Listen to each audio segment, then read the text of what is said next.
बिस्मिल्लाहिर्रहमानिर्रहीम। अस्सलाम वालेकुम माय यूट्यूब फैमिली। उम्मीद करती हूँ आप सब ठीक होंगे। मैं आप सबको वेलकम करती हूँ अपने चैनल इकरा के खाने में। तो आज जो मैं आपके साथ रेसिपी शेयर करने जा रही हूँ वो है मटन वाइट कढ़ाई की रेसिपी। और ये इंतहाई लजीज डिलीशियस बनने वाली ये रेसिपी कम टाइम में बन जाएगी। और हम इसे बगैर कुकर के बनाएंगे, यानी विदाउट प्रेशर कुकर बनाने वाले हैं। तो होप्स आप सब ये रेसिपी पसंद आएगी।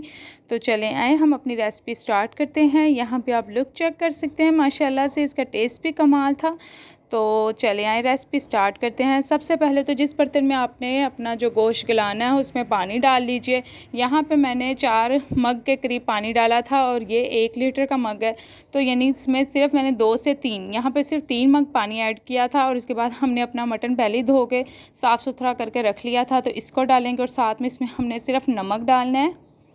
नमक 1 टेबल स्पून यानी 1 चम्मच आपने डालना। और साथ ही हम इसमें पिसा हुआ अदरक लहसुन का पेस्ट डाल देंगे।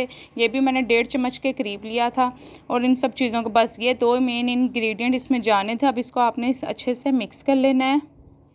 मिक्स करने के बाद आपने इसे कवर करके लगभग इसे पहले बॉईल दिलाना है। बॉईल दिलाने के बाद मैं आपको बताती हूँ इसकी टाइमिंग कितनी होगी। तो यहाँ पे ये बॉईल हो चुका था। तो अब आपने इसकी जो ऊपर वाली जो झाग है इसको रिमूव कर देना है। तो ये आपने लाजमी मतलब आपने करना ज़रूर है। तो जितनी आपको झाग नज़र आ रही है आपने सारी इसमें से इसको ख़त्म कर देनी है। तो यहाँ पे आप चेक करें झाग हो चुकी थी। झाग भी मैं आपको दिखाती हूँ कि 1 प्याली भर के हमने इसमें से झाग निकाली है। बाकी आप ये वेस्ट कर दें। और इसके बाद अब आपने इसको अच्छे से मिक्स कर लेना। और अब आपने इसको कवर करके लगभग आधे घंटे तक मज़ीद पकाना है। मटन है जल्दी गल जाएगा। अगर ना टाइम लगे तो आप 10 से 15 मिनट ऊपर दे दीजिए। तो यहाँ पर हम अपना जो गोश्त है चेक कर लेंगे, फुली टेंडर हो चुका था। तो बस अब आपने इसमें से गोश्त अलग कर लेना और यखनी को अलग कर लेना। यखनी आपने वेस्ट नहीं करनी, यखनी का आगे इस्तेमाल होगा। तो बस आपने साइड पे कर देना बस। और इसी सेम पैन में हम दोबारा से लेंगे, चूल्हे पे चढ़ा देंगे। और 1 कप के करीब हम घी लेंगे। आप ऑयल भी ले सकते हैं, लेकिन घी में जो इसका टेस्ट है वो ज़्यादा आएगा। तो घी गर्म हो जाए तो अब आपने इसमें 2 अदद प्याज उसको बारीक काट लेना है, वो ऐड करेंगे। और इसको कुछ सेकंड तक आपने इसकी भुनाई करनी है, यानी जस्ट आपने इसको गुलाबी कलर आने तक इसको पकाना है। जब कलर चेंज हो जाए प्याज़ों का तो हम इसमें 1 चम्मच के करीब दोबारा से अदरक लहसुन का पेस्ट ऐड करेंगे ये। और उसके साथ ही हम बारीक कटी हुई हरी मिर्चें डाल देंगे। हरी मिर्चें यहाँ से मैंने 3 से 4 अदद ली थी। इसके बाद हम इसमें अपना साबुत खड़ा मसाला यानी गरम मसाला ऐड कर देंगे, जिसमें ज़ीरा, लौंग, बड़ी इलायची, हरी इलायची ये आपने डाल के इसकी भुनाई करनी है 2 से 3 मिनट तक। यानी आपने लाइट जिसे गोल्डन कलर कहते हैं वो आने तक करना है। यहाँ पे कलर आ चुका था, बस हमें इससे ज़्यादा नहीं आपने करना। अब हमने इसमें अपना बॉयल जो मटन करके रखा हुआ था वो ऐड कर देंगे। मटन ऐड करने के बाद अब आपने इसकी जो भुनाई करनी है वो 5 मिनट ऐड कर इसकी जो भुनाई करते रहना है मुसलसल 5 मिनट, ताकि गोश्त में भी कलर सा आ जाए एक।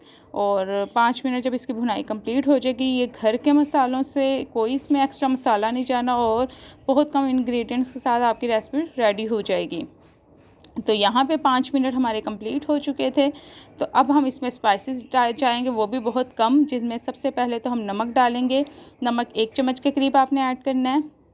इसके बाद हम ज़ीरा और धनिया पाउडर ऐड करेंगे, ये भी 1 चम्मच भर के आपने ऐड करना बड़ा वाला। और ब्लैक पेपर यानी काली मिर्च का पाउडर, और काली मिर्च यहाँ पे अगर आपके पास वाइट पेपर है तो वो डाल दीजिए, अगर ये ना हो तो आप ब्लैक पेपर का इस्तेमाल कर सकते हैं। बस ये 3 मसाले इधर जाने थे। ये ऐड करने के बाद आपने इसको 2 से 3 मिनट इसकी भुनाई करनी है। जब 2 से 3 मिनट इसकी भुनाई कंप्लीट हो जाएगी तो मैं आपको बताती हूँ नेक्स्ट आपने इसमें दही, फेंटा हुआ दही ऐड करना है। ये हमने 1 कप भरा हुआ ऐड करना है, यानी 1 प्याली मैंने इसको ऐड किया है। और दही, जब दही या वाइट चीज़ कोई भी ऐड करें तो आपने अपना जो फ्लेम है बहुत लो कर देना है, ताकि कोई चीज़ जाके अंदर जाके यानी सालन में जो फटी फटी सी शक्ल आती है यानी कि दानेदार छोड़ देता वो ना हो। तो यहाँ पे मैंने बिल्कुल फ्लेम लो करके अपना दही ऐड किया। और दही ऐड करने के बाद आपने इसकी भुनाई करनी है 2 से 3 मिनट। 2 से 3 मिनट यहाँ पे कंप्लीट हो चुके थे। तो अब आपने यहाँ पे जो मेन आपने यखनी निकाली थी उसका इस्तेमाल यहाँ पे होगा। तो यखनी के यहाँ पे मैंने 3 कप ऐड किए थे। जितना गोश्त हो उसके अकॉर्डिंग आपने ऐड करना है। अगर गोश्त कम है तो आपने 2 कप ऐड करने, यहाँ पे मैंने 3 कप ऐड किए थे। और इसको अब आपने मिक्स कर देना। और मिक्स करके आपने इसको कवर करके 15 मिनट तक लो फ्लेम पे इसे कुक करना है।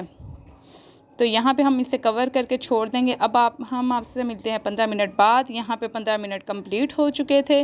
तो 15 मिनट बाद आपने इसको अच्छे से मिक्स करना है और मेन इंग्रेडिएंट लास्ट में जो जाएगा वो क्रीम है। यहाँ पे क्रीम अब आपने आधा कप ऐड कर देनी है, यानी आधा कप के मुताबिक यानी 3 से 4 चम्मच आपने इसमें क्रीम ज़रूर ऐड करनी है। मेक श्योर क्रीम ऐड करते वक्त आपके जो फ्लेम है दोबारा से लो हो, आपने लो फ्लेम में क्रीम ऐड करनी है। तो अब इसके 1 मिनट तक पकाएंगे। क्रीम डालने के बाद ज़्यादा नहीं पकाते। यहाँ पे क्रीम हमारी अच्छे से मिक्स हो चुकी थी। अब इसमें जो लास्ट में एक और मेन इंग्रेडिएंट जाना है वो है आधा कप दूध। इससे बहुत अच्छी आपकी जो कढ़ाई है वो बनेगी। आधा कप दूध ऐड करके इसको भी आपने लो फ्लेम में ही ऐड करना था और इसे 2 से 3 मिनट हमने मज़ीद पकाना है ताकि जो दूध का पानी है वो खुश्क हो जाए। जो आपने इसमें मिल्क ऐड किया था ताकि जो पानी एक्स्ट्रा छोड़ा है उसने वो भी खुश्क हो जाए। यहाँ पे हमारी हांडी रेडी थी। तो इसमें आप बारीक कटा हुआ हरा धनिया ऐड करेंगे, बारीक कटा हुआ अदरक ऐड करेंगे, साथ ही दोबारा से हरी मिर्चें ऐड करेंगे गार्निशिंग में। और यहाँ पे आपने अपनी मिर्चें चेक कर लेनी, अगर कम हो तो यहाँ पे मैंने ब्लैक पेपर का दोबारा इस्तेमाल किया था तो दोबारा से मैंने आधा चम्मच डाल दिया था। और इन सब चीज़ों का आपने अच्छे से मिक्स कर लेना और अब इसे डिश आउट कर लेते हैं। तो माशाल्लाह से लुक चेक करें कितनी प्यारी आई है और ये खाने में भी इंतहाई लजीज थी। जब आप इसे नान खमीरी रोटी के साथ सर्व करेंगे तो बहुत मज़े का जो फ्लेवर है बहुत ज़्यादा आपको आने वाला है। तो होप सो आप सबको ये रेसिपी भी ज़रूर बाकी रेसिपीज़ की तरह पसंद आएगी। तो अगर आपको अच्छी लगती है तो आपने प्यारा सा फीडबैक लास्ट में मेरे साथ शेयर करना है। अब मुझे इजाज़त दें, मिलते हैं एक नई वीडियो के साथ। तब तक के लिए अल्लाह हाफिज़। Thanks for watching.